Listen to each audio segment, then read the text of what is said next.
Hello, good evening, my dear students. Welcome back to the classes. Today we discuss about the important questions of vectors. Vectors chapter ಮೇಲೆ ನಿಮಗೆ important questions ಯಾವ ರೀತಿ ಕೇಳ್ತಾರೆ, 5 ಮಾರ್ಕ್ಸಿಗೆ ಯಾವ ರೀತಿ ಕೇಳ್ತಾರೆ ಅನ್ನೋದ್ರಲ್ಲಿ ಎಕ್ಸ್ಪ್ಲೇನ್ ಮಾಡ್ತೀನಿ. ಇಲ್ಲಿ ನಿಮಗೆ ಮ್ಯಾಟ್ರಿಕ್ಸ್ ಮತ್ತು ಡಿಟರ್ಮಿನೆಂಟ್ಸ್ ಥರನೇ ಇಲ್ಲಿ ಕೂಡ 2 ಕ್ವಶನ್ಸ್ ಇರುತ್ತೆ. 10 ಮಾರ್ಕ್ಸಿಗೆ 5 ಮಾರ್ಕ್ಸಿಗೆ 2 ಕ್ವಶನ್ಸ್ ಇರುತ್ತೆ. ಓವರ್ ಆಲ್ 10 ಮಾರ್ಕ್ಸ್ ಬರುತ್ತೆ. ವೆಕ್ಟರ್ಸ್ ಚಾಪ್ಟರ್ 5 ಮಾರ್ಕ್ಸ್ನ ಇಂಪಾರ್ಟೆಂಟ್ ಹೇಳ್ತೀನಲ್ಲ, ಈ ಕ್ಲಾಸಸ್ ಕೇಳಿರಿ ನೀವು 10 ಮಾರ್ಕ್ಸ್ ಕ್ವಶನ್ಸ್ನ ಈಸಿಲಿ ತೊಗೋಬೋದು. ಸೊ ಅದರಲ್ಲಿ ನಿಮಗೆ ಫಸ್ಟ್ ಟಾಪಿಕ್ ಬಂದುಬಿಟ್ಟು ಆರ್ಥೋಗೋನಾಲಿಟಿ. ವೆಕ್ಟರ್ಸ್ ಆರ್ಥೋಗೋನಾಲಿಟಿ ಬಗ್ಗೆ ಒಂದು ಕ್ವಶನ್ಸ್ ಕೇಳ್ತಾರೆ. ಇಂಪಾರ್ಟೆಂಟ್ ಫಿಕ್ಸ್ ಕ್ವಶನ್ ಆಗಿರ್ತದೆ. ನಿಮಗೆ ಯಾವ್ಯಾವ ಟಾಪಿಕ್ ಮೇಲೆ ಫಿಕ್ಸ್ ಕ್ವಶನ್ಸ್ ಬರುತ್ತೆ ಅಂದರೆ ಆರ್ಥೋಗೋನಾಲಿಟಿ ಮೇಲೆ, next angle, finding the angle between 2 vectors and also projection on A on B, projection of B on A. ಈ 3 ಟಾಪಿಕ್ಸ್ ಮೇಲೆ ನಿಮಗೆ ಫಿಕ್ಸ್ 2 ಕ್ವಶನ್ಸ್ ಇದ್ದೇ ಇರುತ್ತೆ. ಸೊ ಈಗ ನಾನು ಒಂದೊಂದು ಟಾಪಿಕ್ ಮೇಲೆ ಒಂದೊಂದು ಪ್ರಾಬ್ಲಮ್ಸ್ ಮಾಡಿಸ್ತೀನಿ. ಸೊ ನೀವು ವೆರೈಟೀಸ್ ಆಫ್ ಡಿಫ್ರೆಂಟ್ ಪ್ರಾಬ್ಲಮ್ಸ್ನ ಡಿಫ್ರೆಂಟ್ ನಂಬರ್ ತೊಗೊಂಡು ನೀವು ಪ್ರಾಕ್ಟೀಸ್ ಮಾಡಿದರೆ ನೀವು ಈಸಿಲಿ ನೀವು ಇಲ್ಲಿ ಮಾರ್ಕ್ಸ್ ತೊಗೋಬೋದು. ಎಷ್ಟು ಮಾರ್ಕ್ಸ್ ತೊಗೋಬೋದು? 10 ಮಾರ್ಕ್ಸ್ನ ನೀವು ಈಸಿಲಿ ತೊಗೋಬೋದು. ಸೊ ನೀವು ಇಲ್ಲಿ ಫಸ್ಟ್ ಕಾನ್ಸಂಟ್ರೇಷನ್ ಕೊಟ್ಟು ಕೇಳಿ, ವಿಡಿಯೋ ಸ್ಕಿಪ್ ಮಾಡಿದೆ ಕರೆಕ್ಟಾಗಿ ಕೇಳಿದರೆ ನಿಮ್ಗೆ ಇಲ್ಲಿ 10 ಮಾರ್ಕ್ಸ್ನ ಈಸಿಲಿ ತೊಗೋಬೋದು. ಫಸ್ಟ್ ಇಲ್ಲಿ ಕೇಳಿರಿ, ಇಫ್ ಫಸ್ಟ್ ಕ್ವಶನ್ ಏನಿದೆ, if the vectors lambda I plus 5j minus 6k and 7i plus 2j plus 4k are orthogonal. ಏನು ಕೊಟ್ಟಿದ್ದಾರೆ ಅವರು? Are orthogonal. Find the lambda. ಏನು ಹೇಳಿದ್ದಾರೆ? ಲ್ಯಾಂಬ್ಡಾನ ಫೈಂಡ್ ಔಟ್ ಮಾಡಬೇಕು. ಬಟ್ ಅವ್ರು ಒಂದು ಕಂಡೀಷನ್ ಕೊಟ್ಟಿದ್ದಾರೆ. ಏನು ಕಂಡೀಷನ್ ಅಪ್ಪ ಅಂದರೆ, ಇವೆರಡು ವೆಕ್ಟರ್ಸ್ ಏನಾಗಿವು? ಆರ್ಥೋಗೋನಲ್ ಆಗಿದವು. ಇವೆರಡು ವೆಕ್ಟರ್ಸ್ ಏನಾಗಿದ್ದವು? ಆರ್ಥೋಗೋನಲ್ ಕಂಡೀಷನ್ ಒಳಗದವು. ಇದ್ರಾಗೆ 1 ನಂಬರ್ ಮಿಸ್ ಆಗಿದೆ. ಯಾವುದು? ಲ್ಯಾಂಬ್ಡಾ. ಆ ಲ್ಯಾಂಬ್ಡಾ ವ್ಯಾಲ್ಯೂನ ಫೈಂಡ್ ಔಟ್ ಮಾಡಿರಿ ಅಂತ ಕೇಳಿದ್ದಾರೆ. ಸೊ ನಿಮಗೆ ಈ ಥರ ಪ್ರಾಬ್ಲಮ್ಸ್ನ ಸಾಲ್ವ್ ಮಾಡುವಾಗ ಆರ್ಥೋಗೋನಾಲಿಟಿ ಕಂಡೀಷನ್ ಬಹಳ ಇಂಪಾರ್ಟೆಂಟ್ ಆಗ್ತದೆ. ಇದರದ್ದು ಆರ್ಥೋಗೋನಲ್ ಕಂಡೀಷನ್ ಯಾವ ಪ್ರಾಬ್ಲಮ್ಗೆ ಯಾವ ಫಾರ್ಮುಲಾ ಹಾಕಬೇಕು ಅನ್ನೋದು ನೀವು ಇಲ್ಲಿ ಕಲ್ತ್ರಿ ಅಂದರೆ ನೀವು ಈಸಿಲಿ ಮಾರ್ಕ್ಸ್ ತೊಗೊತೀರಾ. ಸೊ ಅದಕ್ಕೂ ಮುಂಚೆ ನಿಮ್ಗೆ ಆಲ್ರೆಡಿ ಹೇಳಿದ್ದೀನಿ, ಯಾವುದೇ ಪ್ರಾಬ್ಲಮ್ ಸಾಲ್ವ್ ಮಾಡುವಾಗ ಫಸ್ಟ್ ಸೊಲ್ಯೂಷನ್ ಬರೆಯೋದು ಬಹಳ ಇಂಪಾರ್ಟೆಂಟ್ ಆಗುತ್ತೆ. ಸೊ ಸೊಲ್ಯೂಷನ್ ಒಳಗೆ ಏನು ಬರೆದಿದ್ದೀರಾ? Given vector A. ಈ ವೆಕ್ಟರ್ನ ಏನು ತೊಗೊತೀನಿ? ಎ ಅಂತ ತೊಗೊತೀನಿ. ಈ ವೆಕ್ಟರ್ನ ಏನಂತ ತೊಗೊತೀನಿ? ಬಿ ಅಂತ ತೊಗೊತೀನಿ. ಫಸ್ಟ್ ವೆಕ್ಟರ್ನ ಯಾವಾಗಲೂ ಎ ತೊಗೊಳ್ರಿ, ನೆಕ್ಸ್ಟ್ ವೆಕ್ಟರ್ನ ಬಿ ಅಂತ ನೀವೇ ಕನ್ಸಿಡರ್ ಮಾಡಬೇಕು. ಯಾಕಂದ್ರೆ ಫಾರ್ಮುಲಾ ಅಂದರೆ ಕಂಡೀಷನ್ ಅಪ್ಲೈ ಮಾಡೋಕ್ಕಿಂತ ಮುಂಚೆ ಫಸ್ಟ್ ಗಿವನ್ ವೆಕ್ಟರ್ನ ಎ ಬಿ ಅಂತ ನೇಮಿಂಗ್ ಕೊಡೋಣ. ಸೊ ಫಸ್ಟ್ ವೆಕ್ಟರ್ ಎ ಅಂತ ಕೊಡ್ತಿದ್ದೀನಿ, ಸೆಕೆಂಡ್ ವೆಕ್ಟರ್ನ ಬಿ ಅಂತಂದು ಗಿವನ್ ವೆಕ್ಟರ್ಸ್ನ ಬರ್ಕೊಂಡಿದ್ದೀನಿ. Next come to the point. ಏನಪ್ಪ ಪಾಯಿಂಟ್ ಅಂದರೆ, ಕಂಡೀಷನ್ ಬರೆಯೋದು ಭಾಳ ಇಂಪಾರ್ಟೆಂಟ್ ಆಗುತ್ತೆ. ಆರ್ಥೋಗೋನಲ್ ಕಂಡೀಷನ್ ಏನು ಅದು ಫಸ್ಟ್ ನಮಗೆ ಗೊತ್ತಿರಬೇಕು. ಆರ್ಥೋಗೋನಲ್ ಕಂಡೀಷನ್ ಏನು? A dot B, vector A dot vector B is equal to 0. This is a condition of orthogonality. Orthogonality means perpendicular, ಅಂದರೆ ಎರಡು ವೆಕ್ಟರು ಪರ್ಪೆಂಡಿಕ್ಯುಲರ್ ರೀತಿಯಲ್ಲಿ ಇದ್ದಾವು. ಆ ವೆಕ್ಟರ್ ಒಳಗೆ 1 ವೆಕ್ಟರಿಂದು ನಂಬರು ಮಿಸ್ ಆಗಿದೆ, ಅದಕ್ಕೆ ಲ್ಯಾಂಬ್ಡಾ ಅಂತ ನೇಮಿಂಗ್ ಕೊಟ್ಟಾರೆ. ಈ ಲ್ಯಾಂಬ್ಡಾ ವ್ಯಾಲ್ಯೂನ ಫೈಂಡ್ ಔಟ್ ಮಾಡಬೇಕು. ಪರ್ಪೆಂಡಿಕ್ಯುಲರ್ ಅಂದರೂ ಒಂದೇ, ಆರ್ಥೋಗೋನಾಲಿಟಿ ಅಂದರೂ ಒಂದೇ. ನೀವು ಕನ್ಫ್ಯೂಸ್ ಮಾಡ್ಕೋಬರ್ರಿ ಎಕ್ಸಾಮ್ ಒಳಗೆ ಇಲ್ಲಿ ಆರ್ಥೋಗೋನಾಲಿಟಿ ಅಂತ ಕೊಡಂಗಿಲ್ಲ. ಕೆಲವೊಂದ್ಸಲ ಆರ್ಥೋಗೋನಾಲಿಟಿ ಬದಲು ಏನು ಕೊಡ್ತಾರೆ? ಪರ್ಪೆಂಡಿಕ್ಯುಲರ್ ಅಂತ ಮೆನ್ಷನ್ ಮಾಡ್ತಾರೆ. ಅವಾಗ ನೀವು ಕನ್ಫ್ಯೂಷನ್ ಮಾಡ್ಕೋಬೇಡಿ. ಆರ್ಥೋಗೋನಲ್ ಅಂದರೂ ಒಂದೇ, ಪರ್ಪೆಂಡಿಕ್ಯುಲರ್ ಕಂಡೀಷನ್ ಅಂದರೂ ಒಂದೇ. ಸೊ ಇಲ್ಲಿ ಆರ್ಥೋಗೋನಲ್ ಕಂಡೀಷನ್ ಏನು? A dot B is equal to 0. This is a condition. This is very important. ಈ ಕಂಡೀಷನ್ ಬರ್ಕೊಂಡು ನೆಕ್ಸ್ಟ್ ಎ ಅಂದರೆ ಯಾವ ವೆಕ್ಟರ್ ತೊಗೊಂಡಿರ್ತೀರ ನೀವು, ಆ ವೆಕ್ಟರ್ನ ಫಸ್ಟ್ ಬರ್ಕೋಬೇಕು. ಬ್ರಾಕೆಟ್ ಒಳಗೆ ಬರ್ಕೊಂಡು ಬಹಳ ನೆಸಿಟಿ ಇರುತ್ತೆ. ಸೊ ಬ್ರಾಕೆಟ್ ಒಳಗೆ ಏನಿದೆ? Vector A lambda I plus 5j minus 6k dot next 7i plus 2j plus 4k is equal to, condition ಒಳಗೆ ಏನಿದೆ? ಈಸ್ ಈಕ್ವಲ್ ಟು 0 ಇರಬೇಕು. ಯಾಕಂದ್ರೆ ಅದು ಏನಾಗಿರ್ತೈತಿ? ಆರ್ಥೋಗೋನಲ್ ಆಗಿರುತ್ತೆ. ಸೊ ಈಸ್ ಈಕ್ವಲ್ ಟು 0 ಬರೆಯೋದು ನೆಸಿಟಿ ಇರುತ್ತೆ. ನೆಕ್ಸ್ಟು ನಿಮ್ಗೆ ಆಲ್ರೆಡಿ ಡಾಟ್ ಪ್ರಾಡಕ್ಟ್ ಹೆಂಗೆ ಮಾಡಬೇಕು ಅನ್ನೋದು ನಿಮಗೆ ಫಸ್ಟ್ ಕ್ಲಾಸ್ ಒಳಗೆ ಹೇಳಿದ್ದೆ. ಫಸ್ಟ್ ನನ್ನ ವಿಡಿಯೋ ಒಳಗೆ ನಾನು ಏನು ಹೇಳಿದ್ದೆ, ಹೆಂಗೆ ಡಾಟ್ ಪ್ರಾಡಕ್ಟ್ ಮಾಡಬೇಕು ವೆಕ್ಟರ್ಸಿಂದ ಅನ್ನೋದು ಎಕ್ಸ್ಪ್ಲೇನ್ ಮಾಡಿದ್ದೀನಿ. ಸೊ ಅಲ್ಲಿ ನೋಡಿ ಒಂದ್ಸಲ, ಇಲ್ಲ ಇನ್ನೊಂದು ಸಲ ಎಕ್ಸ್ಪ್ಲೇನ್ ಮಾಡ್ತೀನಿ ನೋಡಿ. ಇಲ್ಲಿ ಯಾವಾಗಲೂ ಐಗೆ ಐ ಡಾಟ್ ಮಾಡಬೇಕು, ಜೆಗೆ ಜೆ ಡಾಟ್ ಮಾಡಬೇಕು, ಕೆಗೆ ಕೆ ಡಾಟ್ ಮಾಡಬೇಕು. ಡಾಟ್ ಮೀನ್ಸ್ ಪ್ರಾಡಕ್ಟ್ ಮಾಡಬೇಕು. ಪ್ರಾಡಕ್ಟ್ ಇಲ್ಲಿ ನೋಡಿರಿ, 7 ಡಾಟ್ ಲ್ಯಾಂಬ್ಡಾ ಅಂದರೆ 7 ಇಂಟು ಲ್ಯಾಂಬ್ಡಾ. 7 ಇಂಟು ಲ್ಯಾಂಬ್ಡಾ ಏನಾಗ್ತೈತೆ ರೀ? 7 ಲ್ಯಾಂಬ್ಡಾ. ಓಕೆ, ಇಲ್ಲಿ ಪ್ಲಸ್ ಇದೆ, ಇಲ್ಲಿ ಕೂಡ ಪ್ಲಸ್ ಇದೆ, plus into plus plus 5 into 2 10. ಇಲ್ಲಿ ಐ ಮತ್ತು ಐ ಜೆ ಮತ್ತು ಜೆ ಏನಾಯ್ತು ಮ್ಯಾಮ್ ಅಂದರೆ ಇಲ್ಲಿ ನೋಡ್ರಿ condition dot product condition I dot I ಅಂದರೆ 1, ಜೆ ಡಾಟ್ ಜೆ ಅಂದರೆ 1, ಕೆ ಡಾಟ್ ಕೆ ಅಂದರೆ 1. ಡಾಟ್ ಪ್ರಾಡಕ್ಟ್ ಮಾಡಿದಾಗ ಇದಕ್ಕೆ ಏನಾಗುತ್ತೆ, ಐ ಡಾಟ್ ಐ ಮಾಡಿದರೆ 1 ಬರುತ್ತೆ, ಜೆ ಡಾಟ್ ಜೆ ಮಾಡಿದರೆ 1 ಬರುತ್ತೆ, ಕೆ ಡಾಟ್ ಕೆ ಮಾಡಿದರೆ 1 ಬರುತ್ತೆ. 1 ಬರೀ ನೆಸಿಟಿ ಇಲ್ಲ, ಹೌದಾ? ಯಾಕಂದರೆ ಐ ಮಾಡಿದರೆ 1 ಬರುತ್ತೆ, 1 ಇಂಟು 7 ಮತ್ತು 7 ಆಗುತ್ತೆ. ಸೊ ಐ ಡಾಟ್ ಪ್ರಾಡಕ್ಟ್ ಮಾಡಿದಾಗ ನಮಗೆ 1 ಬರೀ ನೆಸಿಟಿ ಇರಲ್ಲ. ಸೊ ನಾನು ಬರೀ ನಂಬರ್ಸ್ ಅಷ್ಟೇ ಇಲ್ಲಿ ನಾನು ಮಲ್ಟಿಪ್ಲಿಕೇಶನ್ ಮಾಡ್ತಾ ಹೋಗ್ತೀನಿ. So 7 into lambda 7 lambda, 5 into 2 10 ಅಂದರೆ 5 2 ಸ 10. ನೆಕ್ಸ್ಟ್ ಕೆ ಕ್ಯಾಪ್ ಮಲ್ಟಿಪ್ಲಿಕೇಶನ್ ಮಾಡಿರಿ. ಬಟ್ ಅದಕ್ಕೂ ಮುಂಚೆ ಇಲ್ಲಿ ಏನಿದೆ ಮೈನಸ್ ಇದೆ, ಇಲ್ಲೇನಿದೆ ಪ್ಲಸ್ ಇದೆ. Minus into plus minus. Okay, 6 into 4 6 4 ಸ 24 is equal to 0. Okay, is equal to 0 condition ಒಳಗೆ ಈಸ್ ಈಕ್ವಲ್ ಟು 0 ಇರೋದನ್ನ ಮಿಸ್ ಮಾಡೋಂಗಿಲ್ಲ, ಈಸ್ ಈಕ್ವಲ್ ಟು 0 ಬರಿತಾ ಹೋಗಬೇಕು. ನೆಕ್ಸ್ಟ್ ಬನ್ನಿ, ಇಲ್ಲೇನಿದೆ ನೋಡಿ 7 ಲ್ಯಾಂಬ್ಡಾ. ಇದು 7 ಲ್ಯಾಂಬ್ಡಾ ಅನ್ನೋದು ಇದು ಒಂದು ಯುನಿಕ್ ವ್ಯಾಲ್ಯೂ, ಇಲ್ಲಿ ಬೇರೆ ಯಾವುದು ಲ್ಯಾಂಬ್ಡಾ ಅನ್ನೋದಿಲ್ಲ. ಸೊ ಇದನ್ನ ಆ್ಯಸ್ ಇಟ್ ಈಸ್ ಹಾಗೆ ಬರ್ಕೊತೀನಿ. ಇದು ನಂಬರ್ಸ್ ಇರೋ ಎಷ್ಟಿದೆ ನೋಡಿ 10 ಮೈನಸ್ 24. 10 ಒಳಗೆ 24ನ ಮೈನಸ್ ಮಾಡೋಕ್ಕೆ ಬರೋದಿಲ್ಲ. 24 ಒಳಗೆ 10 ಮೈನಸ್ ಮಾಡಿರಿ. ಬಿಗ್ ನಂಬರ್ ಯಾವುದು 24. 24ಇಂದ ಯಾವ ಸೈನ್ ಇದೆ ಮೈನಸ್ ಇದೆ, ಅದನ್ನ ಕ್ಯಾರಿ ಮಾಡಬೇಕು. ಪ್ಲಸ್ ಇಂಟು ಪ್ಲಸ್ಸು ಮೈನಸ್ಸು ಇದ್ದಾಗ ಏನು ಮಾಡಬೇಕು ರೀ, ಮೈನಸ್ ಮಾಡಬೇಕು. ಮತ್ತು ಬಿಗ್ ನಂಬರ್ ಹಿಂದಿರುವಂತಹ ಸೈನ್ನ ನಾವು ಕ್ಯಾರಿ ಮಾಡಬೇಕು. So 24 minus 10 means minus 14 is equal to 0. We have to find the lambda. ಇಲ್ಲಿ ನಾವೇನು ಫೈಂಡ್ ಔಟ್ ಮಾಡ್ಬೇಕು ರೀ, ಲ್ಯಾಂಬ್ಡಾ. ಅದಕ್ಕೋಸ್ಕರ ಮೈನಸ್ 14ನ ನಾನು ಈ ಕಡೆ ಶಿಫ್ಟ್ ಮಾಡ್ಕೊತೀನಿ. ಮೈನಸ್ 14 ಈ ಕಡೆ ಶಿಫ್ಟ್ ಆದರೆ ಏನಾಗುತ್ತೆ, ಪ್ಲಸ್ 14. ಲೆಫ್ಟ್ ಹ್ಯಾಂಡ್ ಸೈಡ್ ಇದ್ದಿದ್ದು ರೈಟ್ ಹ್ಯಾಂಡ್ ಸೈಡ್ ಬಂದರೆ ಮೈನಸ್ ಇದ್ದರೆ ಪ್ಲಸ್ ಆಗುತ್ತೆ. ಸೊ ಮೈನಸ್ 14 ಇದ್ದು ಈ ಕಡೆ ಬಂದರೆ ಏನಾಯಿತು, ಪ್ಲಸ್ 14. ಇಲ್ಲಿ ನೋಡಿರಿ ನನಗೆ ಬೇಕಾಗಿರೋದು ಲ್ಯಾಂಬ್ಡಾ. ಸೊ 7 ಅನ್ನೋದು ಇಲ್ಲಿ ಮಲ್ಟಿಪ್ಲಿಕೇಶನ್ ಒಳಗೆ ರಿಲೇಷನ್ ಒಳಗಿದೆ. ಮಲ್ಟಿಪ್ಲಿಕೇಶನ್ ರಿಲೇಷನ್ ಇದ್ದು ಈ ಕಡೆ ಬಂದರೆ ಏನಾಗ್ತದೆ, ಡಿವೈಡ್ ಬೈ ರಿಲೇಷನ್ ಚೇಂಜ್ ಆಗುತ್ತೆ. ಲೆಫ್ಟ್ ಹ್ಯಾಂಡ್ ಸೈಡ್ ಇದ್ದು ರೈಟ್ ಹ್ಯಾಂಡ್ ಸೈಡ್ ಬಂದಾಗ ಇಲ್ಲಿ ಮಲ್ಟಿಪ್ಲಿಕೇಶನ್ ಇದ್ದರೆ ಇಲ್ಲಿ ಏನಾಗುತ್ತೆ, ಡಿವೈಡ್ ಬೈ ಆಗುತ್ತೆ.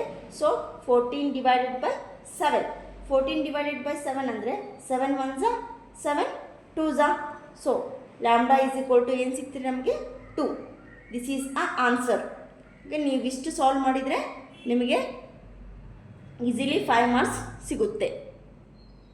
ನಿಮಗೆ ಅರ್ಥ ಆಯಿತು ಅಂದ್ಕೊತೀನಿ. Next come to the second question. I hope you are all understand. Next come to the second question. Second question ಯಾವುದು ಅಂದರೆ find the cosine of angle between 2 vector. First topic ಯಾವುದು ಅಂತ ಹೇಳಿದೆ ನಿಮಗೆ.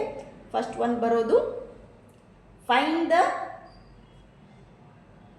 Lambda value when 2 vectors are orthogonal. 2 vector orthogonal ಇದ್ದಾಗ lambda find out ಮಾಡೋದು first question ಇರುತ್ತೆ. Next ಯಾವುದಿರುತ್ತೆ, find the cosine of angle between 2 vector. Find the cosine of angle between 2 vectors. Vectors already mention ಮಾಡಿದ್ದಾರೆ, vector A and vector B. Vector A ಏನು ಕೊಟ್ಟಿದ್ದಾರೆ, 3i plus 4j plus 4k and vector B is equal to 5i minus 10j plus 2k. 2 vector ಕೊಟ್ಟಿದ್ದಾರೆ. ನಾವೇನು find ಮಾಡಬೇಕು, cosine angle. Cosine angle means cos theta. Okay, ಇವೆರಡು ಒಂದು join ಆಗಿರ್ತವೆ. ಇವೆರಡು ನಡುವೆ ಯಾವ ಆ್ಯಂಗಲ್ ಕ್ರಿಯೇಟ್ ಆಗಿದೆ, ಕಾಸ್ ಥೀಟಾ ಯಾವ ರೀತಿ ಕ್ರಿಯೇಟ್ ಆಗಿದೆ ಅನ್ನೋದು ನಾವು ಫೈಂಡ್ ಔಟ್ ಮಾಡಬೇಕು. Cos theta cosine of angle means cos theta find out ಮಾಡಿರಿ ಅಂತ ಅರ್ಥ. ಸೊ ಸೊಲ್ಯೂಷನ್ ಒಳಗೆ ಫಸ್ಟ್ ಏನು ಬರ್ಕೊಳ್ಳೋಣ, ಗಿವನ್ ಬರ್ಕೊಳ್ಳೋಣ. Given A is equal to 3i plus J plus 4k and B is equal to 5i minus 10j plus 2k. ಯಾವಾಗಲೂ ನಾವು ಯಾವುದೇ ಪ್ರಾಬ್ಲಮ್ ಮಾಡುವಾಗ ವೆಕ್ಟರ್ಸ್ ಒಳಗೆ ಅದರ ಕಂಡೀಷನ್ಸ್ ಅಥವಾ ಫಾರ್ಮುಲಾ ನೆನ್ಪಿಟ್ಕೊಳ್ಳೋದು ತುಂಬ ಇಂಪಾರ್ಟೆಂಟ್ ಆಗುತ್ತೆ. ಅಲ್ಲಿ ಯಾವುದು ಆರ್ಥೋಗೋನಲ್ ಕಂಡೀಷನ್ ನೆನ್ಪಿಟ್ಟೋ ಥರನೇ ಇಲ್ಲಿ ಕೂಡ ಕೊಸೈನ್ ಆ್ಯಂಗಲ್ ಫಾರ್ಮುಲಾ ನೆನ್ಪಿಟ್ಕೊಳ್ಳೋದು ಬಹಳ important. So cosine of angle between 2 vectors. Cosine of angle between 2 vectors ಏನಾಗುತ್ತೆ ಅಂದರೆ cos theta is equal to A dot B divided by magnitude of A into magnitude of B. This is a formula. ಏನ್ರಿ, cos theta is equal to A dot B divided by magnitude of A into magnitude of B. So ನಿಮ್ಗೆ already A ಮತ್ತು ಬಿನ ಕೊಟ್ಟಿದ್ದಾರೆ. So ಅದನ್ನು ನಾನು ಇಲ್ಲಿ ಬರ್ಕೊತೀನಿ formula ಪ್ರಕಾರ. A ಅಂದರೆ ಏನು, 3i plus J plus 4k dot B ಅಂದ್ರೇನು 5i minus 10j plus 2k. ಹೌದಾ? ನೆಕ್ಸ್ಟ್ ಡಿವೈಡೆಡ್ ಬೈ ಇಲ್ಲಿ ಏನಿದೆ ರೀ ಮ್ಯಾಗ್ನಿಟ್ಯೂಡ್. ಈ ಥರ ಇದ್ರೆ ಏನಂತ ಮ್ಯಾಗ್ನಿಟ್ಯೂಡ್. ವೆಕ್ಟರ್ಸ್ ಒಳಗೆ ಈ ಥರ ಲೈನ್ಸ್ ಇದ್ರೆ ಏನಂತ ಮ್ಯಾಗ್ನಿಟ್ಯೂಡ್. ಮ್ಯಾಗ್ನಿಟ್ಯೂಡ್ ಅಂದರೆ ಫಾರ್ಮುಲಾ ಇದೆ ನಿಮಗೆ. ಮ್ಯಾಗ್ನಿಟ್ಯೂಡ್ ಆಫ್ ಎ ಅಂದರೆ square root of X square plus Y square plus Z square. Same as it is magnitude of B ಅಂದರೆ square root of X square plus Y square plus Z square. ಇಲ್ಲಿ X ಅಂದರೆ 3, Y ಅಂದರೆ 1, Z ಅಂದರೆ 4. ಅರ್ಥ ಆಯ್ತಾ? B ಒಳಗೆ magnitude of B ಒಳಗೆ X ಅಂದರೆ 5, ವೈ ಅಂದರೆ -10. ಓಕೆ, ವೈ ಅಂದರೆ ಏನ್ರಿ -10 ಅಂದರೆ. ನೆಕ್ಸ್ಟ್ ಝಡ್ ಅಂದರೆ ಏನ್ರಿ 2. ಅದನ್ನ ಫಿಲ್ ಮಾಡ್ಕೊತ ಹೋಗ್ಬೇಕು. ಯಾವ ರೀತಿ ಅಂದರೆ ನೋಡ್ರಿ, ಇಲ್ಲಿ square root of X square A ಒಳಗೆ ವೆಕ್ಟರ್ ಎ ಒಳಗೆ ಎಕ್ಸ್ ಯಾವುದು 3 square plus as a formula ಪ್ರಕಾರ plus. Next Y square Y ಯಾವುದು 1 square. Next come to the Z ಯಾವುದು 4 square. As it is B vector magnitude of vector B square root of X square 5 square plus as it is as a formula ಪ್ರಕಾರ plus as it is ಇಟ್ಕೋಬೇಕು. But Y ಅಂದರೆ ಏನಿದೆ ಇಲ್ರಿ -10 whole square plus Z ಅಂದರೆ 2 square. ಈ ರೀತಿ ನಾವು formula ಪ್ರಕಾರ ಬರ್ಕೋಬೇಕು. ಇದನ್ನ ಬೇಕಿದ್ರೆ ಸೈಡಿಗೆ ಬರ್ಕೋರಿ. ಮ್ಯಾಗ್ನಿಟ್ಯೂಡ್ ಆಫ್ ಎ ಅಂದ್ರೇನು, ಮ್ಯಾಗ್ನಿಟ್ಯೂಡ್ ಆಫ್ ಬಿ ಅಂದ್ರೇನು. ಮ್ಯಾಗ್ನಿಟ್ಯೂಡ್ ಆಫ್ ಎ ಅಂದ್ರೂ ಕೂಡ square root of X square plus Y square plus Z square. B ಅಂದ್ರೂ ಕೂಡ X square plus square root of X square plus Y square plus Z square. ಅದ್ರದ್ದು X ಅಂದರೆ I ಬಾಜು ಇರೋದಕ್ಕೆ X ಅಂತ ಕರಿಬೇಕು, ಜೆ ಬಾಜು ಇರೋದಕ್ಕೆ ವೈ, ನೆಕ್ಸ್ಟ್ ಕೆ ಬಾಜು ಇರೋದಕ್ಕೆ ಝಡ್ ಅಂತ ಕರಿಬೇಕು. ನೆಕ್ಸ್ಟ್ ಇವಾಗ ಬಂದು ಫಾರ್ಮುಲಾ ಪ್ರಕಾರ ಪುಟ್ ಮಾಡ್ಕೊಂಡ್ವಿ. ಇಲ್ಲಿ 3 ಸ್ಕ್ವೇರ್ ಬರ್ಕೊಂಡ್ವಿ, ಇಲ್ಲಿ 1 ಸ್ಕ್ವೇರ್ ಬರ್ಕೊಂಡ್ವಿ, ಇಲ್ಲಿ 4 ಸ್ಕ್ವೇರ್ ಬರ್ಕೊಂಡ್ವಿ. ಇಲ್ಲಿ ಕೂಡ 5 square minus 10 square 2 square. Next ನಿಮಗೆ ಡಾಟ್ ಪ್ರಾಡಕ್ಟ್ ಆಲ್ರೆಡಿ ಒಂದು ಪ್ರಾಬ್ಲಮ್ ಹೇಳ್ಕೊಟ್ಟಿದ್ದೀನಿ. ಡಾಟ್ ಪ್ರಾಡಕ್ಟ್ ಹೆಂಗೆ ಮಾಡ್ಬೇಕ್ರಿ? ಕರಸ್ಪಾಂಡಿಂಗ್ ಐ ಕ್ಯಾಪಿನ ಬಾಜು ಇರೋಂತಹ ನಂಬರ್ಸ್ ನಾವೇನು ಮಾಡಬೇಕು, ಇಂಟು ಮಾಡಬೇಕು. ಸೊ ಇಂಟು ಮಾಡಿದ್ರೆ ಏನಾಗುತ್ತೆ 3 × 5 15. ಇಲ್ಲಿ ಏನಿಲ್ಲ ಅಂದರೆ ಏನಿರುತ್ತೆ 1 ಇಂಟು -10. ಸೊ ನಾವು ಫಸ್ಟ್ ಏನು ಮಾಡ್ಕೊತೀನಿ plus into minus 1 into 10. Next 4 into 2 8 plus into plus. ನೀವು ಪ್ಲಸ್ಸು ಮೈನಸ್ ಒಳಗೆ ಚೇಂಜ್ ಮಾಡೋಂಗಿಲ್ಲ, ಕರೆಕ್ಟಾಗಿ ನೋಡ್ಕೊಂಡು ಮಾಡಿರಿ. ಇಲ್ಲಾಂದರೆ ನಿಮಗೆ ಹೋಲ್ ಪ್ರಾಬ್ಲಮ್ ರಾಂಗ್ ಆಗಿಬಿಡುತ್ತೆ. ಸೊ ನೀವೇನು ಮಾಡಬೇಕು, first plus into minus 1 into 10 plus into plus 4 into 2 8 whole divided by square root of 3 square ಅಂದರೆ 3ನ 2 ಟೈಮ್ಸ್ ಮಲ್ಟಿಪ್ಲೈ ಮಾಡುವಂತ ಅರ್ಥ. 3 ಇಂಟು 3 9.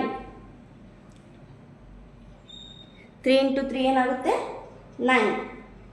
ನೆಕ್ಸ್ಟು 1 ಸ್ಕ್ವೇರ್ ಅಂದರೆ 1ನ 2 ಟೈಮ್ಸ್ ಮಲ್ಟಿಪ್ಲೈ ಮಾಡುವಂಥ ಅರ್ಥ. 1 ಇಂಟು 1 4 ಸ್ಕ್ವೇರ್ ಅಂದರೆ 4 2s 8 ಅಂತ ಬರಿಬೇಡ್ರಿ, ಅದು ರಾಂಗ್ ಆಗುತ್ತೆ. 4 ಸ್ಕ್ವೇರ್ ಅಂದರೆ ಸ್ಕ್ವೇರ್ ಮೀನ್ಸ್ 4ನ 2 ಟೈಮ್ಸ್ ಮಲ್ಟಿಪ್ಲೈ ಮಾಡಿರಿ. 4 ಇಂಟು 4 16. ಸೊ ಇಲ್ಲಿ ಬರ್ದಿದ್ದೀನಿ ನೋಡ್ರಿ 9 ಪ್ಲಸ್ 1 ಪ್ಲಸ್ 4 4s 16. ನೆಕ್ಸ್ಟ್ 5. ಇಲ್ಲಿ ಕೂಡ 5 ಸ್ಕ್ವೇರ್ ಅಂದರೆ 5ನ 2 ಟೈಮ್ಸ್ ಮಲ್ಟಿಪ್ಲೈ ಮಾಡಿರಿ. 2 ಟೈಮ್ಸ್ ಮೀನ್ಸ್ 5 ಇಂಟು 5 25. 10ನ 2 ಟೈಮ್ಸ್ ಮೈನಸ್ 10ನ 2 ಟೈಮ್ಸ್. ಇಲ್ಲಿ ನೋಡಿ ಇಲ್ಲೇ ನೀವು ಮಿಸ್ಟೇಕ್ ಮಾಡ್ಕೊಳೋದು. -10ನ 2 ಟೈಮ್ಸ್ ಮಲ್ಟಿಪ್ಲೈ ಮಾಡಿರಿ. -10ನ 2 ಟೈಮ್ಸ್ ಮಲ್ಟಿಪ್ಲೈ ಮಾಡುವಾಗ minus into minus plus 10 into 10 100. ಇಲ್ಲಿ ಮತ್ತು ಪ್ಲಸ್ಸೇ ಬರುತ್ತೆ. ಕೆಲವೊಂದು ಸಲ ಸಮ್ ಸ್ಟೂಡೆಂಟ್ಸ್ ಏನು ಮಾಡ್ತಾರೆ ಅಂದರೆ ಮೈನಸ್ ಆ್ಯಸ್ ಇಟ್ ಇಸ್ ಇಲ್ಲಿ ಬರ್ಕೊತಾರೆ. 25 ಮೈನಸ್ 100 ಬರೀತಾರೆ, ತಪ್ಪೋದು. -10ನ ಹೋಲ್ ಸ್ಕ್ವೇರ್ ಮಾಡಿದಾಗ ಮತ್ತು ಏನಾಗುತ್ತೆ ಪ್ಲಸ್ ಆಗುತ್ತೆ. 10 10s 100. Okay, next 2 2s 4. Next come to the point. Last step 15 minus 10 15 10 ಹೋದ್ರೆ ಎಷ್ಟು ರೀ 5. 5ಕ್ಕೆ 8 ಕೂಡಿಸಿದ್ರೆ ಎಷ್ಟು ರೀ 13. Next whole divide by square root of 9 plus 1 plus 16 is square root of 26. Square root of 25 plus 100 plus 4 is 124. Square root of 124. Exact square root ಇದ್ದರೆ ನೀವು square root ತೆಗಿಬೋದು, ಅಥವಾ as it is ಇಷ್ಟೇ ಇಟ್ಟರೂ ಕೂಡ ಮಾರ್ಕ್ಸ್ ಸಿಗುತ್ತೆ. No worries. Okay, ಮೇಲಿಂದು 13 ಬಂತು, ತೆಳಗಡೆ ಏನು ಬಂತು √26 √129. ಎಕ್ಸಾಕ್ಟ್ ಸ್ಕ್ವೇರ್ ರೂಟ್ ಇದ್ದರೆ ನೀವು ಸ್ಕ್ವೇರ್ ರೂಟ್ ತೆಗಿಬೋದು, ಅಥವಾ ನಿಮ್ಗೆ ಎಕ್ಸಾಕ್ಟ್ ಸ್ಕ್ವೇರ್ ರೂಟ್ ಇಲ್ಲ ಅಂದರೆ ಆ್ಯಸ್ ಇಟ್ ಈಸ್ ಇದೇ ರೀತಿ ಇಡ್ಬೋದು. ಇಷ್ಟು ಬರೆದ್ರೆ ನಿಮಗೆ ಏನಿರುತ್ತೆ 5 ಮಾರ್ಕ್ಸ್. ಕಾಸ್ಟ್ ಥೀಟಾ ಇದ್ದು ಮಾಡಲ್ ಕ್ವಶನ್ ಪೇಪರ್ 3 ಕ್ವಶನ್ ಪೇಪರ್ನ ಕೇಳಿದ್ದಾರೆ. ಸೊ ನೀವೇನು ಮಾಡಿರಿ, model question paper 3 question paper ಇಟ್ಕೊಂಡು ಇದು ಫಸ್ಟ್ ಮಾಡಲ್ ಕ್ವಶನ್ ಪೇಪರಿಂದ ನಾನು ಪ್ರಾಬ್ಲಮ್ ಮಾಡಿಸಿರೋದು. ನೀವು 3 ಮಾಡಲ್ ಕ್ವಶನ್ ಪೇಪರಿಂದ ನೀವು ಇದೇ ಮೆಥಡ್ ಯೂಸ್ ಮಾಡಿಕೊಂಡು ಸಾಲ್ವ್ ಮಾಡಿದರೆ ನಿಮಗೆ ಆ 3 ಮಾಡಲ್ ಕ್ವಶನ್ ಪೇಪರ್ನ ಒಂದು ಪ್ರಾಬ್ಲಮ್ ನಿಮಗೆ ಫಿಕ್ಸ್ ಇರುತ್ತೆ. ಓಕೆ, ಒಂದು ಕ್ವಶನ್ ಫಿಕ್ಸ್ ಇರುತ್ತೆ. ಅದು ಕಾಸ್ ಥೀಟಾದ ಮೇಲೆ find the cosine of angle ಅಂತ ಕೇಳ್ತಾರೆ. ನೆಕ್ಸ್ಟ್ ಲಾಸ್ಟ್ ಕ್ವಶನ್ ಬಂದ್ಬಿಟ್ಟು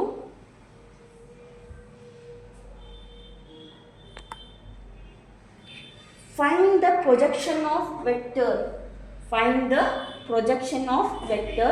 3i plus 4j minus 2k on I plus j plus 2k. ಈ ವೆಕ್ಟರ್ದು projection on this vector. Okay, A on B, projection of A on B ಅಂತ ಅರ್ಥ. ಇದು projection of A on B formula ನಿಮಗೆ ನೆನ್ಪಿಟ್ಕೊಳೋದು ಭಾಳ important ಆಗುತ್ತೆ. ಇಲ್ಲಿ ಯಾವ ವೆಕ್ಟರ್ಸ್ ಒಳಗೆ ಯಾವುದೇ ಪ್ರಾಬ್ಲಮ್ಸ್ ಮಾಡಿದರೂ ಕೂಡ ನಿಮಗೆ ಫಾರ್ಮುಲಾನ ಯಾವ ಪ್ರಾಬ್ಲಮ್ಗೆ ಯಾವ ಫಾರ್ಮುಲಾ ಹಾಕಬೇಕು ಅನ್ನೋದೇ ಕರೆಕ್ಟಾಗಿ ನೆನ್ಪಿಟ್ಕೊಂಡ್ರೆ ನೀವು ಈಸಿಲಿ ಪ್ರಾಬ್ಲಮ್ನ ಸಾಲ್ವ್ ಮಾಡ್ತೀರಾ. ಫಸ್ಟ್ ನೀವು ಎಕ್ಸಾಮ್ ಹೋಗೋಕ್ಕಿಂತ ಮುಂಚೆ ಒಂದು ಹಾಫ್ ಆನ್ ಅವರ್ ಮುಂಚೆ ಅಥವಾ 1 ಅವರ್ ಮುಂಚೆ ಯಾವ ಪ್ರಾಬ್ಲಮ್ಗೆ ಯಾವ ಫಾರ್ಮುಲಾ ಹಾಕಬೇಕು ಅನ್ನೋದು ವೆಕ್ಟರ್ಸ್ ಒಳಗೆ ನೋಡ್ಕೊಂಡು ಹೋಗ್ರಿ. ನಿಮ್ಗೆ ಇಂಟು ಮಾಡೋದಂತೂ ಗೊತ್ತಿರುತ್ತೆ, ಮ್ಯಾಗ್ನಿಟ್ಯೂಡ್ ಫೈಂಡ್ ಔಟ್ ಮಾಡೋದಂತೂ ಹೇಳ್ಕೊಟ್ಟಿದ್ದೀನಿ.